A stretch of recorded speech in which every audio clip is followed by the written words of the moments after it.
Hello guys, England versus India first test சுவாரஸ்யமான climax நோக்கி நகர்ந்திருக்கு. இங்கிலாந்து ஜெயிக்க 370 ரன் தேவை, 90 ஓவர் இருக்கு. இந்தியா ஜெயிக்க 10 விக்கெட் தேவை. இப்போ என்ன நடக்க போகுது? இங்கிலாந்து ஜெயிக்க போதா, இந்தியா ஜெயிக்க போதா?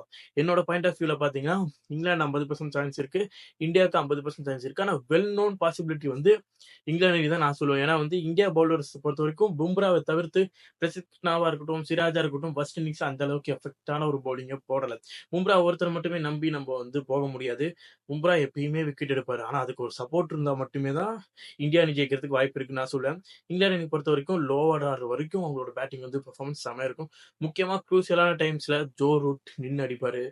பென் ஸ்டோக்கர் சொல்லவே தேவையில்ல. இவங்க 2 பேத்தோட விக்கெட் ரொம்பவே குரூசியலா இருக்கும். எனக்கு தெரிஞ்சு இங்கிலாந்து அணி ஒரு பயத்த காட்டப் போறாங்கன்னு தோணுது. இருந்தாலும் இந்தியா அணியா, இங்கிலாந்து அணியான்றத நீங்க சொல்லுங்க. என்ன பொறுத்த வரைக்கும் 50-50% இப்போதைக்கு இருக்கு. ஆனா பாசிபிலிட்டி வந்து இங்கிலாந்து அணி ஜெயிக்கிறதுக்கு தான் வெல் பாசிபிலிட்டி அதிகமா இருக்கு. Just wait and see. நீங்க சொல்லலாம் ஒரு நாள் தான் இருக்கு. எப்படிப்பா இங்கிலாந்து அணி 350 ரன் சேஸ் பண்ணுவோம் அப்படின்னு கேட்கலாம். 50 ஓவர் மேட்சா கன்வெர்ட் பண்ணி ஆடுறதுக்கு இங்கிலாந்து அணிக்கிட்ட அந்த திறமை இருக்கு. அந்த கான்ஃபிடன்ஸ் இருக்கு. அதனால தான் நான் சொல்றேன் இங்கிலாந்து அணி ஜெயிக்கிறதுக்கு நிறைய பாசிபிலிட்டி இருக்குன்னு.